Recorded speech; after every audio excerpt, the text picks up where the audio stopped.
This is the Horse Radio Network. This is episode 507 of the Dressage Radio Show. This is Coach Jen, Chaos Control Officer at Horse Radio Network. Reese and Phil will be back again next week with more fun and informative content for dressage enthusiasts at every level. But this week, enjoy a look back at the Through the Levels from the Judge's Perspective series that Reese and Phil did back in 2016. This time, it's going to be introductory through first levels.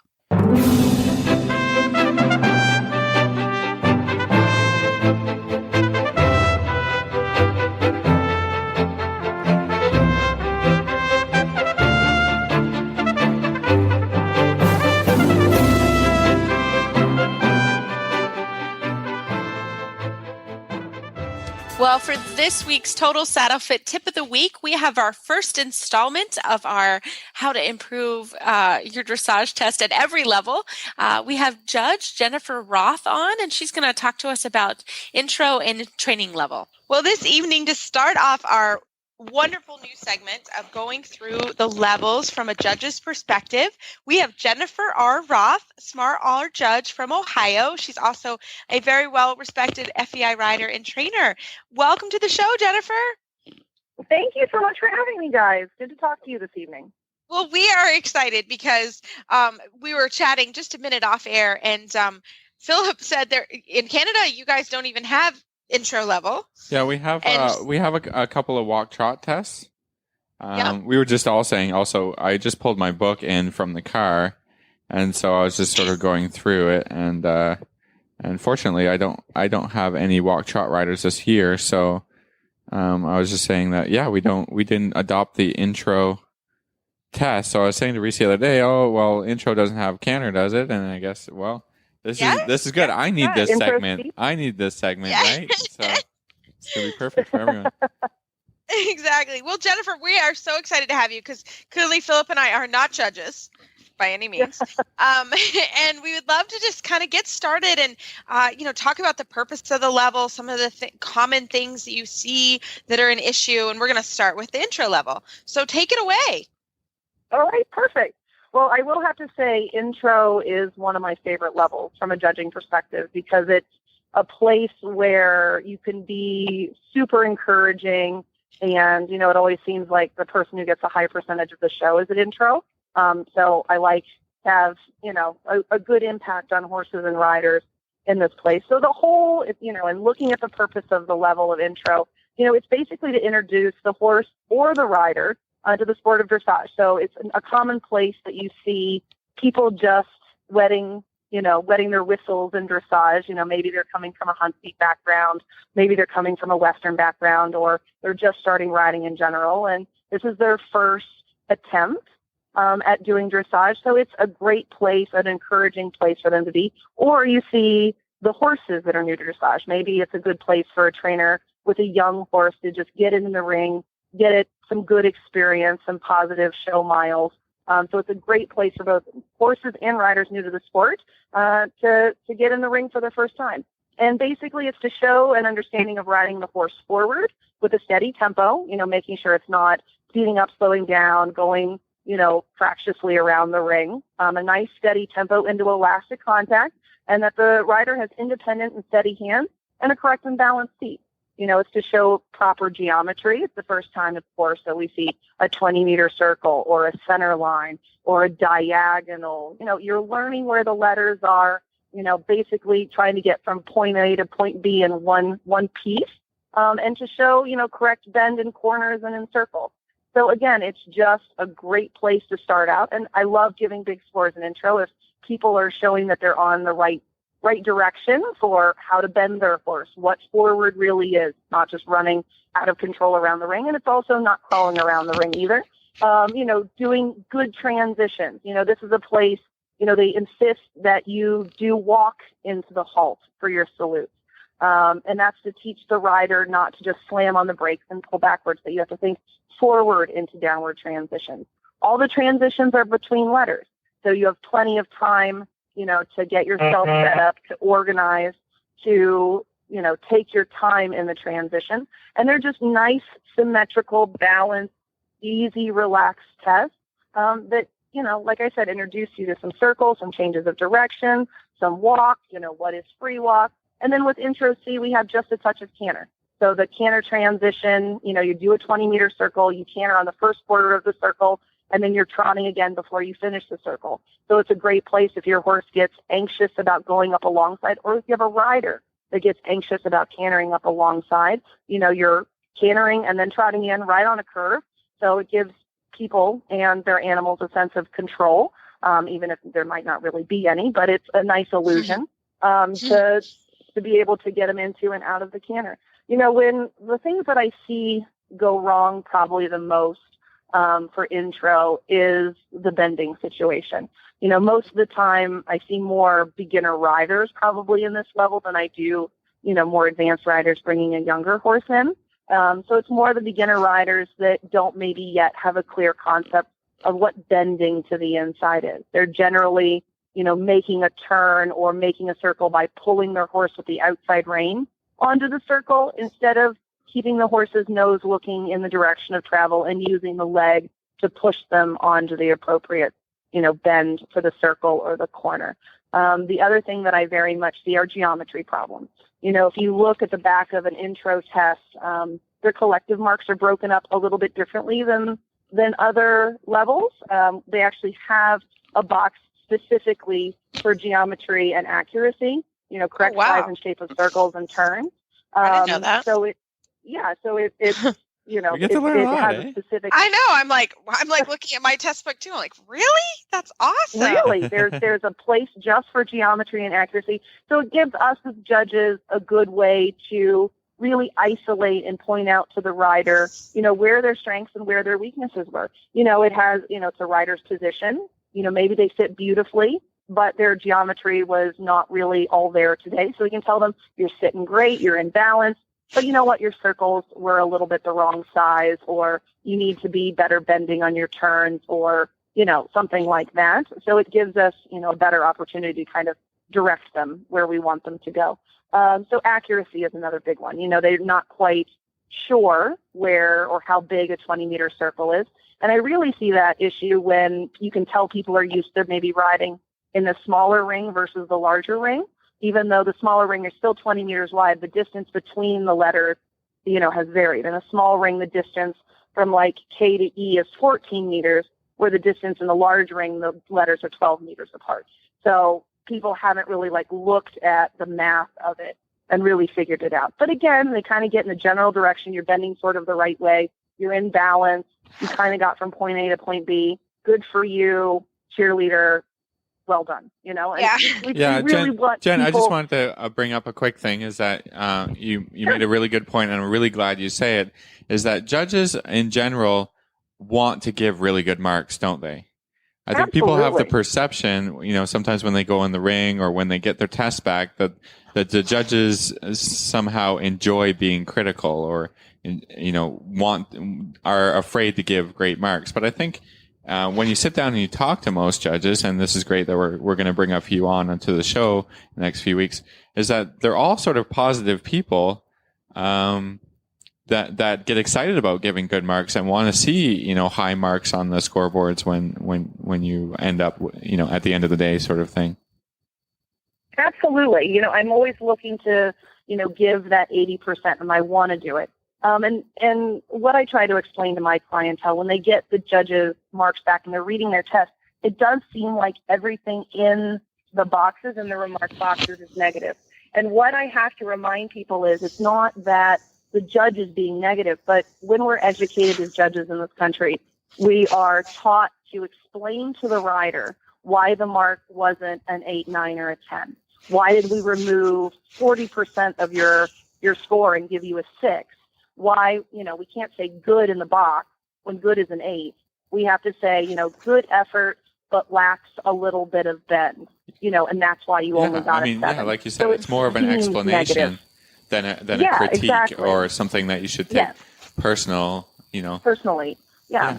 It's not that we didn't like your saddle pad or, your coat was, ill-fitting. We don't really care about that. But we want to make sure that, you spent a lot of money to get into that ring. You spent a lot of time and effort and heartache to get there, and we want you to get the most, at least I want you to get the most out of your time in there. So I want to provide a comment for every box. I want to explain to you and give you helpful pointers to be able to go home and make it better and have an even better experience the next time you come. But yeah, I love giving to explorers if I can. I don't often enough get to do it, but I really want to. Yeah. No, and I think that's good. And you briefly brought up the collective marks for intro, and I think you talked about the geometry, but also the gates are not at ×2, which I thought was interesting, and nor is the impulsion. That's different, right? As you get into training level and above, correct?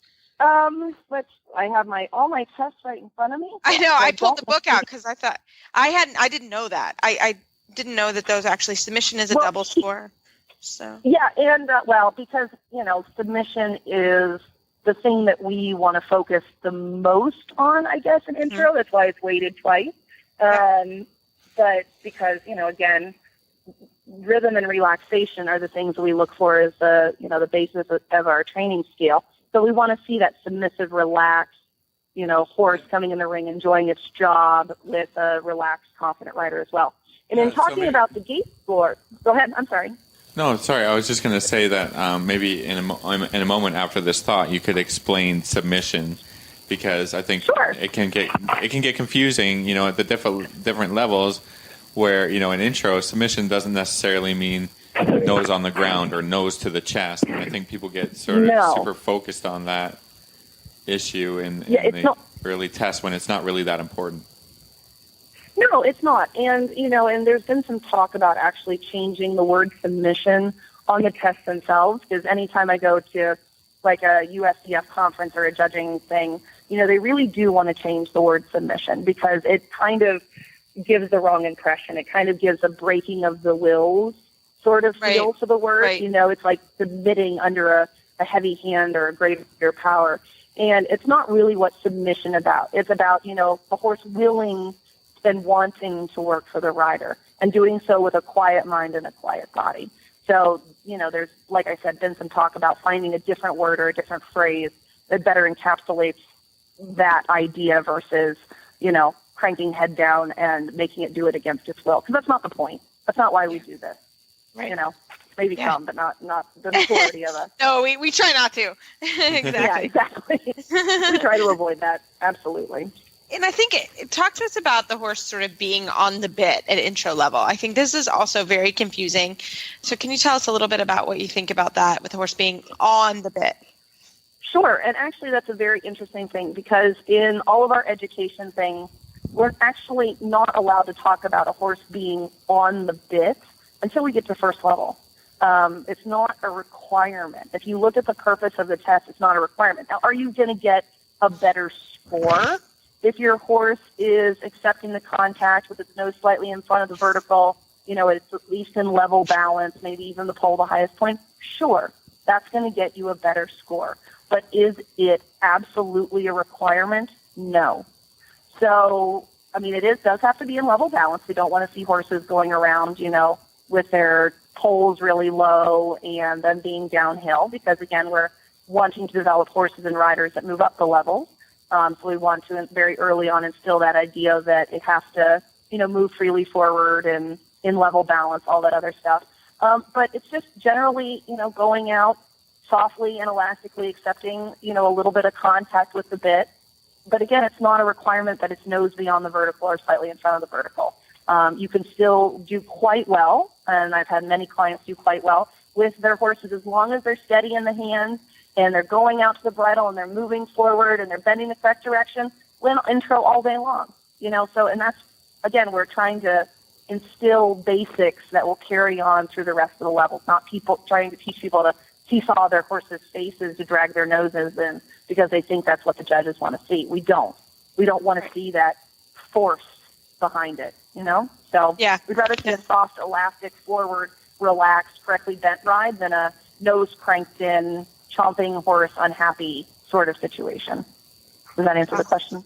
Yeah, no, that's fantastic. Absolutely. Yeah, that's a great thing. No, that's really good. Well, everybody, are we ready to sort of move on to training level? We're moving on to levels. Yeah, I think that's I think fine we're by me. ready. For it.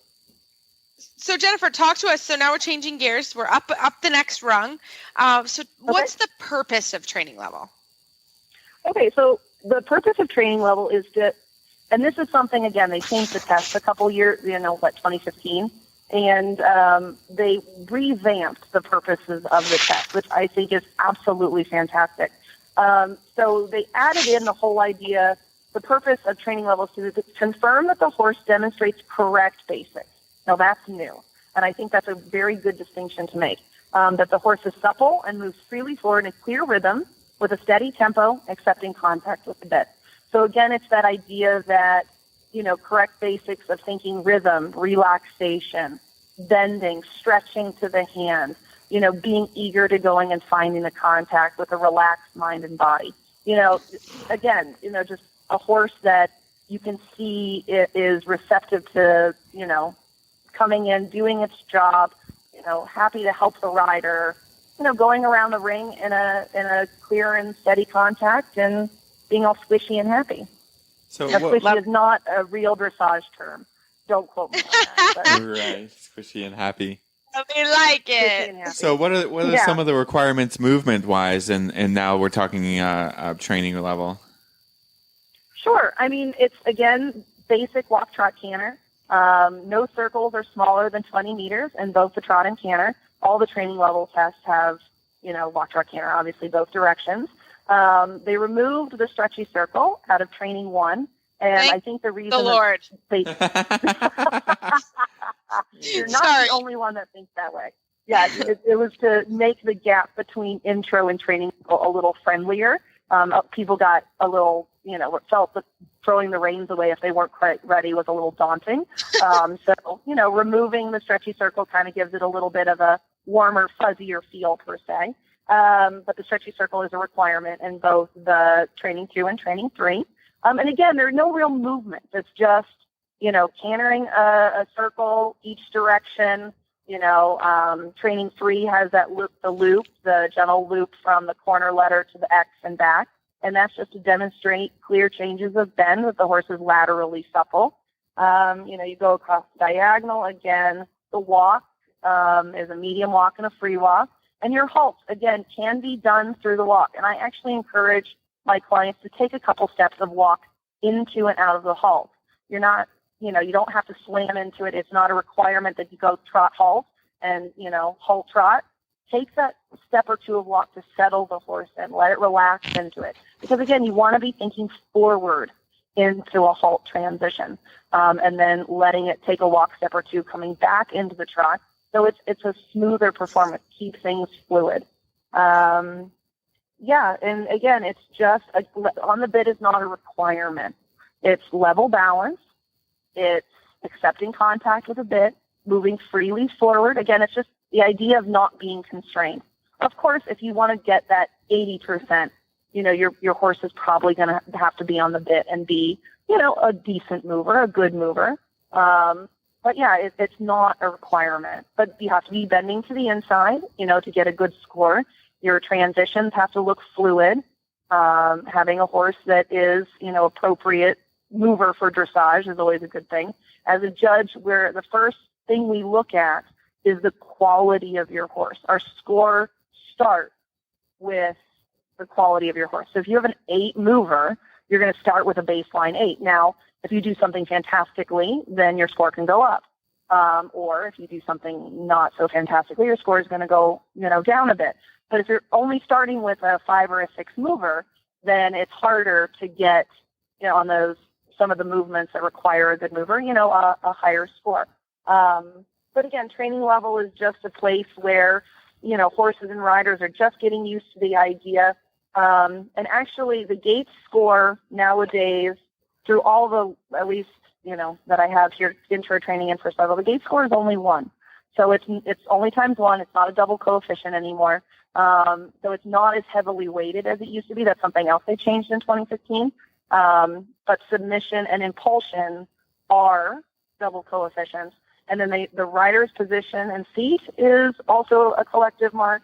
And the correct and effective use of aids of the rider is also a collective. Those are each times 1 as well. Jen, Love can you it. talk to So- us a little bit about corners, because there's no real marks for corners, but I think they're very important to a test and to the overall flow, and I think that the judges do take a look about how you're riding your corners. Absolutely. So what we look at for corners, don't come in and try to do a Grand Prix corner. You don't try to go do that 90-degree turn, because at training level, probably your horse isn't well enough balanced just yet, or, maybe the rider doesn't have a completely clear idea how to really balance the horse between the inside aids and the outside aids. So it's actually going to throw you more off balance. So when we talk about corners, they should be equal to the smallest size circle in your test. So what is the smallest size circle or half circle you do in training level? Well, it's actually the final turn down center line. It's 10 meters. So that final turn down center line, that half of a 10-meter arc circle to your center line, is the smallest figure in a training level test. So your corners should be probably no deeper than a quarter of a 10-meter circle, if that makes any sense. Yeah. And something else and speaking of corners, something else that I really see a lot of in all the levels are when people are making a circle either at A or at C, they forget that once you've started your circle, you do not go into your corners. So many times people will go into that corner after they've started their test, or go into a corner or started their circle, or whatever. You don't have corners on circles. So really look at the geometry of what a 20-meter circle is supposed to look like at A and at C, and know, where you're supposed to hit the rail. If you're doing a 20-meter circle, say at A, do the math. You have to hit the rail 10 meters up the long side. So your distance from your corner to your first letter is 6 meters. So the distance between the first letter and the second letter is 12 meters. So we have to hit 10 meters. So you're going past the first letter and then another 4 meters. So a third of the way between the first letter and the second letter, the corner letter and the second letter, is where you want to hit the wall just briefly and then come off the wall again. So really think about the math when you're riding your test. It's too easy to give away valuable points that are unnecessary if you just thought about, how far up the rail should I hit, and look to that place and ride to that place. So don't ride corners on circles is the mantra. Yeah. And but remember to ride size, your corner after your corner, like after your circle is finished. Then you should typically ride, or before you started. Those are the times to ride the corners. So I think you do have to think about that. Yeah, and corners are really important because it sets up your long side. So it's appropriate for you to ride a corner. Remember, your corner is a place to rebalance your horse. It's a place to set up for the next thing that's coming.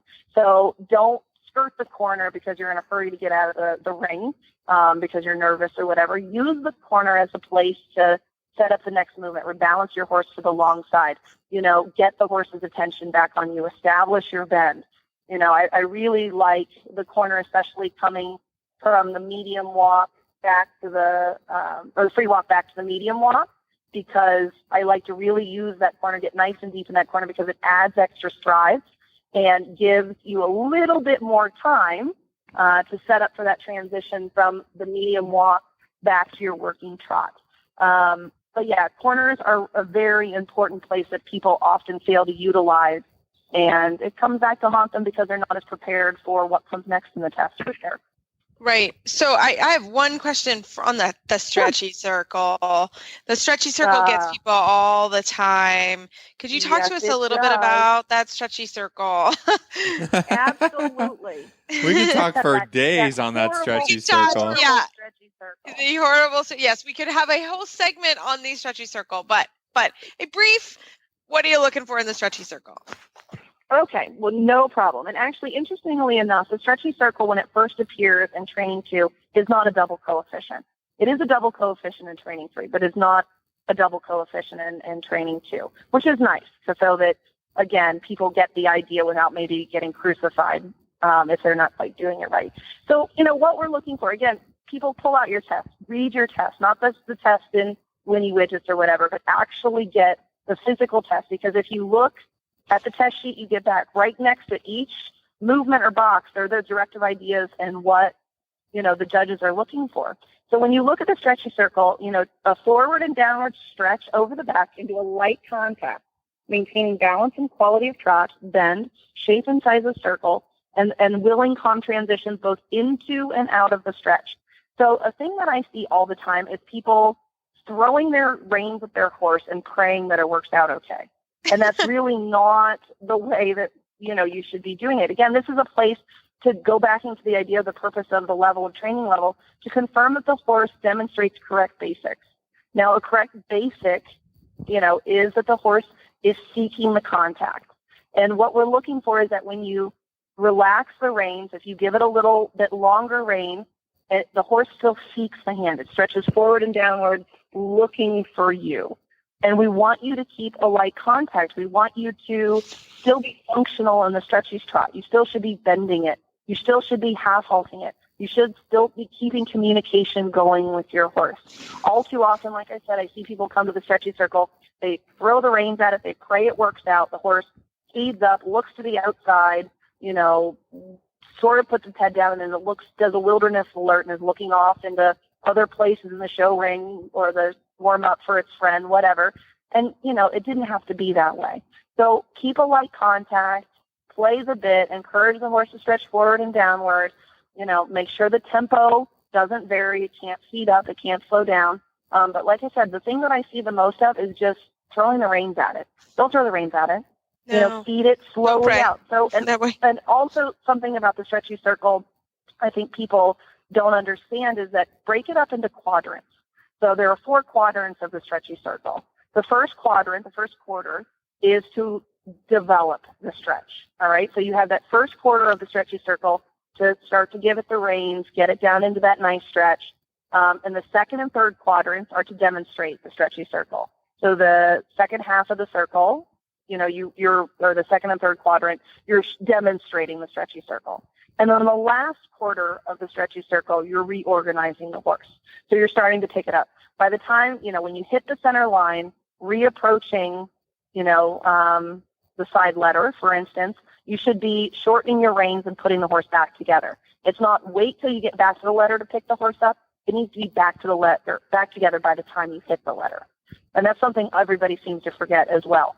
So break up your circle into 4 quadrants and utilize it as such. Oh, well, Nice. that's I very love it. helpful. Yeah, I know. Yeah. I'm like, that's really helpful for me too, because that's a great way to think about that. Yeah. Well, Jennifer, thank you Hang so on, I have one more much. question, Reese. I have one more question. Oh, Oh, Phyllis has a excuse question. me, Yes, Phil. Go, Phyllis. Phil. Last word, Phil. Last question. It's a quick one. Why do we have coefficients? Talk to us a little bit about the coefficient of 2, because it seems to always be in the walk, Yes. all the way up to Grand Prix, I think. Yep, it is.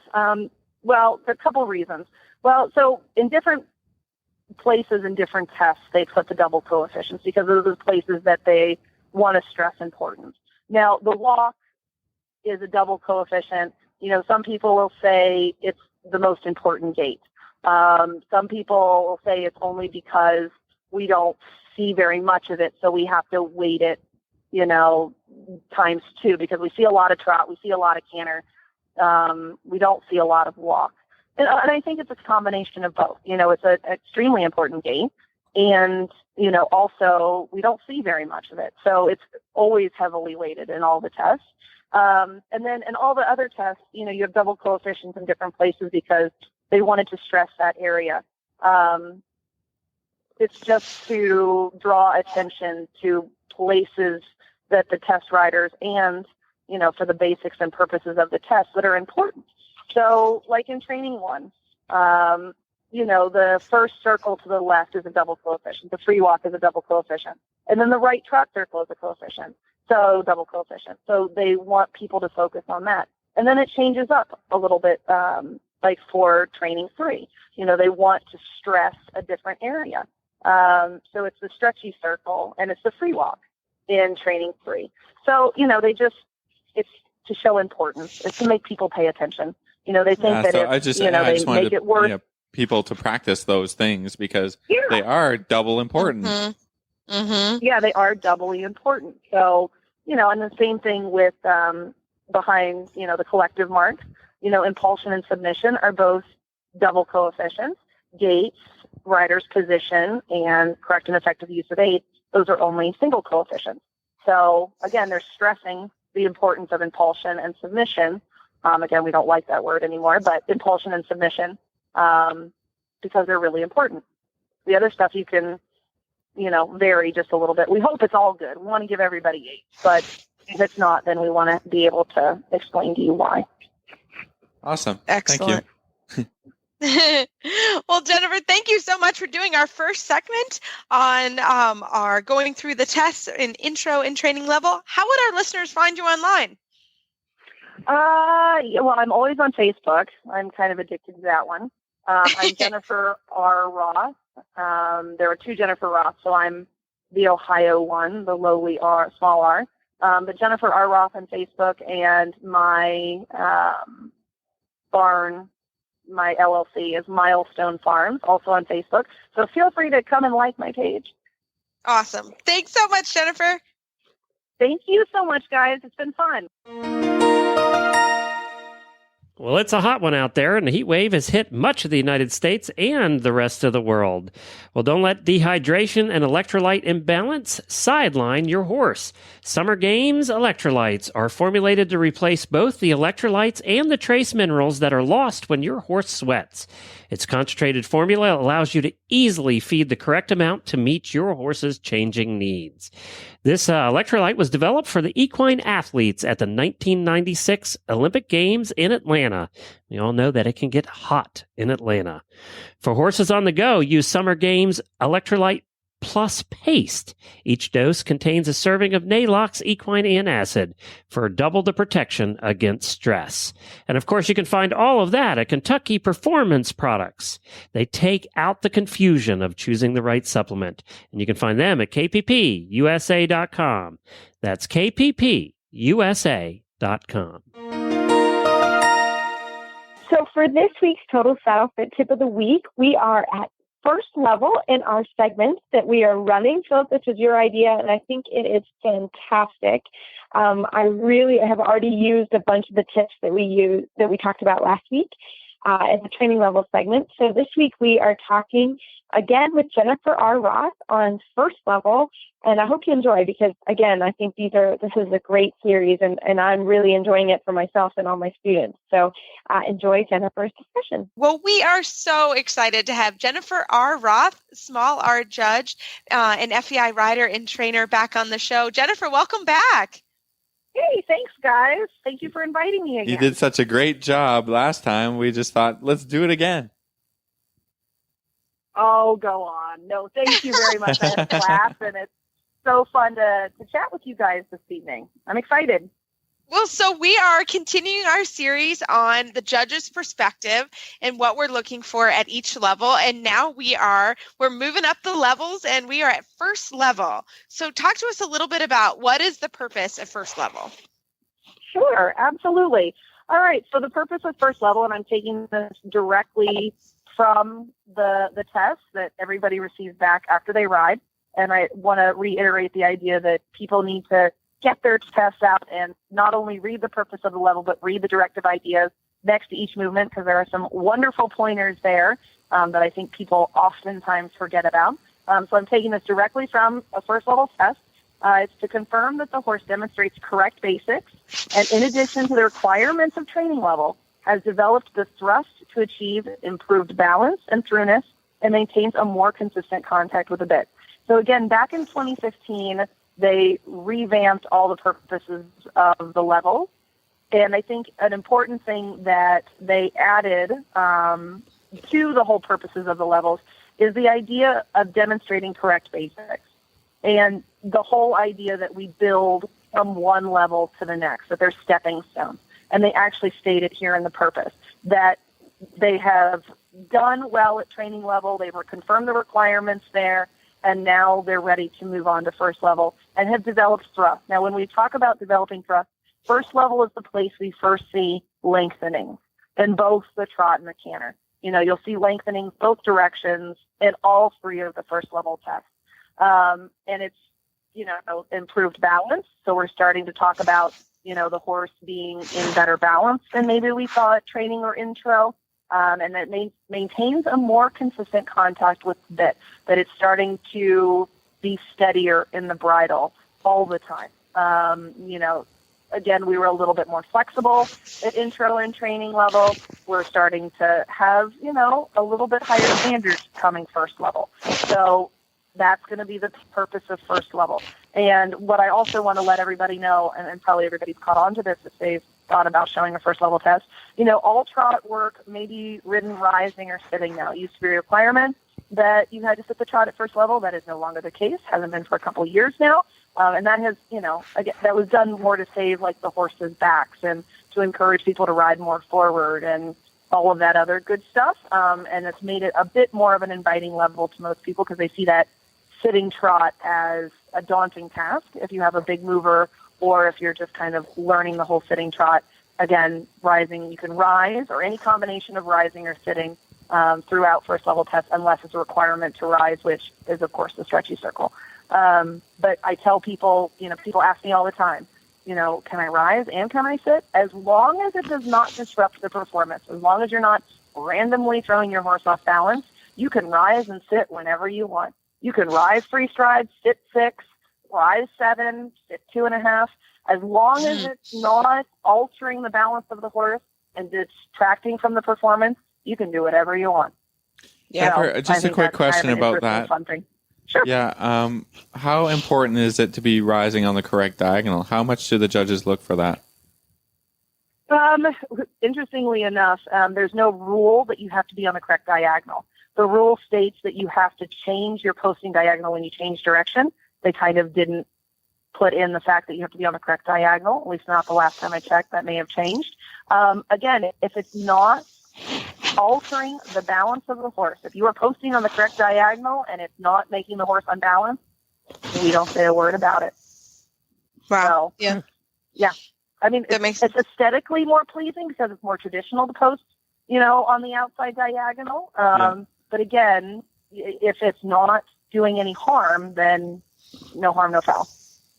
And where do you like to see the change of the posting diagonal on the diagonal the posting line? diagonal, like when you go across the diagonal or something like that.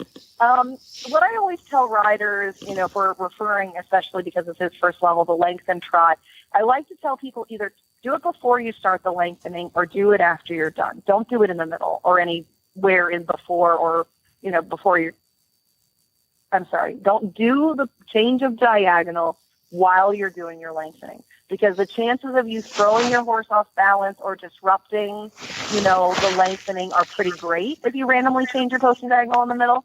So I like to tell them, like I said, do it before you start or do it after. I personally do it after just because not always do I have a presence of mind to do it beforehand. But there you go. When it comes to if you're just trotting across the diagonal, anywhere is fine. I like to do it at X because it adds a degree of symmetry to it. But as long as it happens somewhere on the diagonal, it's all good. Got it. And how about that lengthening? Let's talk a little bit about that. That's the first time that you actually see sort of a transition within the gait. So can you talk to us a little bit about what you're looking for with the lengthening? Sure, absolutely. So when we talk about the lengthening, we want to see kind of a moderate change in the horse's length stride. We're going to be, when we first see it in first level test 1, we're looking for a moderate lengthening of frame and stride. The trot has to remain of good quality and regular. The tempo has to be consistent. The horse has to be straight. And we want to see the transitions before and after, the lengthening, that they're clear. So we don't want to see people hit the diagonal and gun their horses and they go rushing across there and at a faster speed. That kind of isn't really the purpose. We do expect that the horse gains a length of frame, like it takes its neck and its nose out a little bit. I think everybody thinks that they have to keep the head, back and in and all this other stuff. That's actually going to deter the horse from wanting to cover more ground. So allowing the horse to stretch out just a little bit. Again, I don't want it going across there, on a floppy rein, with its nose poked out into the next county. That's not the point either. But allowing the horse to lengthen its frame just a little bit. And we're looking for a little bit of a longer stride.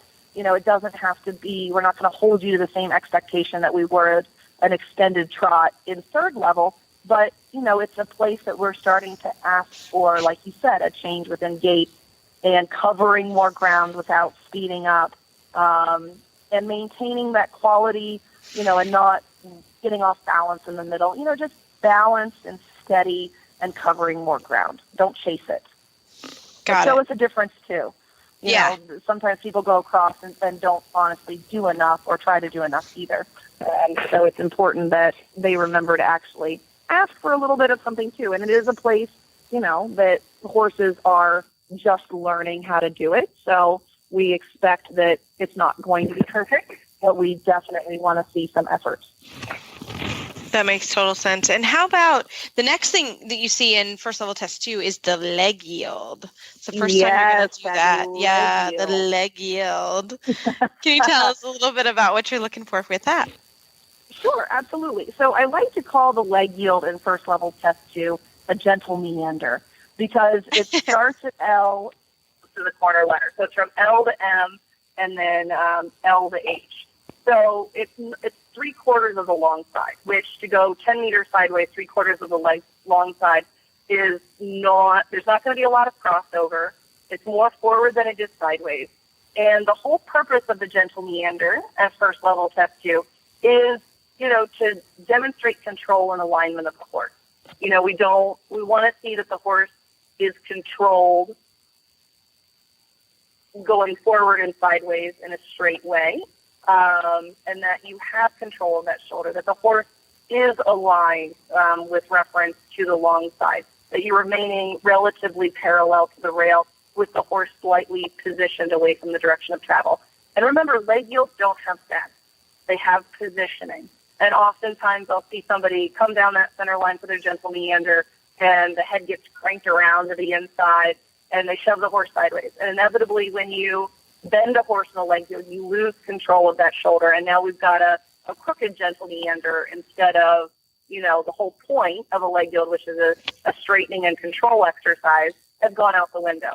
So remember to keep your horses parallel to the rail, keep control of that outside shoulder, position it gently to the inside, and remember, in this instance in first 2, it's probably more forward than sideways. The trot shouldn't change. Whatever quality trot you had in other places, you keep that same trot in your leg yield. It's not supposed to lose impulsion. You're supposed to keep that same consistent trot from the beginning of the leg yield to the finish of the leg yield. Got it. And how about first 3? It's a little bit more difficult than the gentle meander, right? It is. There's a little back and forth. We got a little bit back and forth action happening. Yeah, it goes from a gentle meander to a very dramatic sort of leg yielding. I find this to be actually in first 3. This, in addition to, I think the circle 10 meter to halt to circle 10 meter, the leg yield sequence and the circle turn circle are the 2 most difficult things in first 3 that people seem to have the most trouble with. We were talking about posting diagonals just a little bit earlier. So the leg yield in and out in this test, oftentimes if I have a client that is going to rise the leg yield, I tell them to swap their posting diagonal. So the leg yield is from the left to the right. You're coming from the rail in to X in this test, and then from X back out to the corner. So you come around, I tell them to go from posting with the left shoulder to posting with the right shoulder, because oftentimes once you started that leg yield, if you're posting with what is now the outside shoulder in this leg yield, it helps riders to use their left leg. It's actually a change of direction, isn't it? Yeah. Somewhere after the corner, you have to change the direction of travel, because there has to be a slight left bending and moving away from that new inside leg. You have to change what the inside leg is, right? So that makes sense. Absolutely. With your posting, you have to be posting with the change of direction. Absolutely. But for some reason, some people don't think about it that way. But those of us that, have to remind people of all these fun things when they're getting ready to go down center line, they can't even remember their own name. This will help you out. I promise. It's a lot to think about, but this will help you out. So again, we're looking for in that leg yield, in and out, the alignment of the horse. I will admit that leg yield coming from the rail in, that's really hard. The rail has a gravitational pull that always sucks horses over. So getting the horse to like break that gravitational pull and move away from the rail off that left leg is a really hard thing to do. It often seems like the leg yield from X back to the rail is way easier for most people because the rail is drawing the horse over there anyway. So again, it's about alignment. Again, leg yields don't have bend, they just have positioning. And we're looking for the quality of the trot, the consistent tempo, that it's not like turning into this crawl as you try to move it sideways, that you have that same good quality of trot that you had through the other parts of the test. You're demonstrating that here. And it's balanced and it's flowing. But yes, straightness is the thing that you see fall apart the most. Oftentimes, people are trying to get to X and it's a not easy thing to do. And all of a sudden we're on a diagonal and we've left the haunches in the back 40. So really practice, if you can, get into a regulation size ring. So it's not a surprise when you get to a show. Or, if you have, go out and ride in your field and mark out, where the different letters are, even if it's not a ring per se, but know what it feels like to go 10 meters sideways in that short of space. Because it's not a lot of time. And people don't realize that until they get to a show and all of a sudden they're in the test going, well, that was a lot harder and I just got an insufficient score because I never even got close to X. So practice beforehand. Don't wait that's till a you geometry get into the thing ring, again, then right? it's already too late. Yeah. Geometry, absolutely. Don't lose unnecessary points. It's you lose a half point or a point here or there. That's the difference in a lot of times first place and last place. So make every point count. Don't leave points on the table when you don't have to. Yeah. I think it's so true. Yeah, that is. The next thing I wanted to talk about is also first 3 requirement is sort of the introduction to counter canter or the loop in counter canter. Yes, that brief moment seems to of blow counter people's canter in the minds. canter loop. Yeah. It does, doesn't it? Yeah. I've seen it written in so many different ways. Coming off of training 3 where in the trot and training 3 you change the bend. Yeah. Yeah, people think it's the same thing.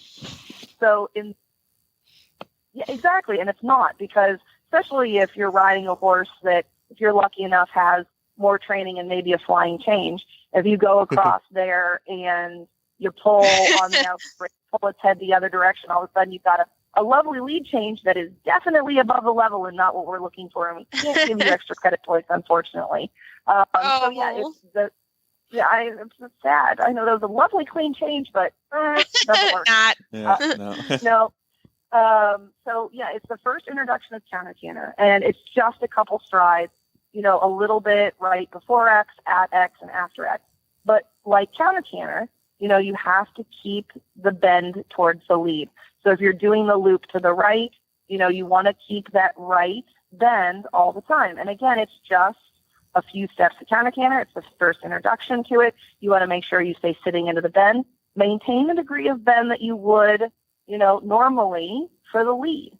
Don't go randomly cranking on the outside rein, because even if your horse doesn't have a lead change, if you pull it back to the wall with your left rein, there's a good chance it's going to fall out of balance and either swap leads or break.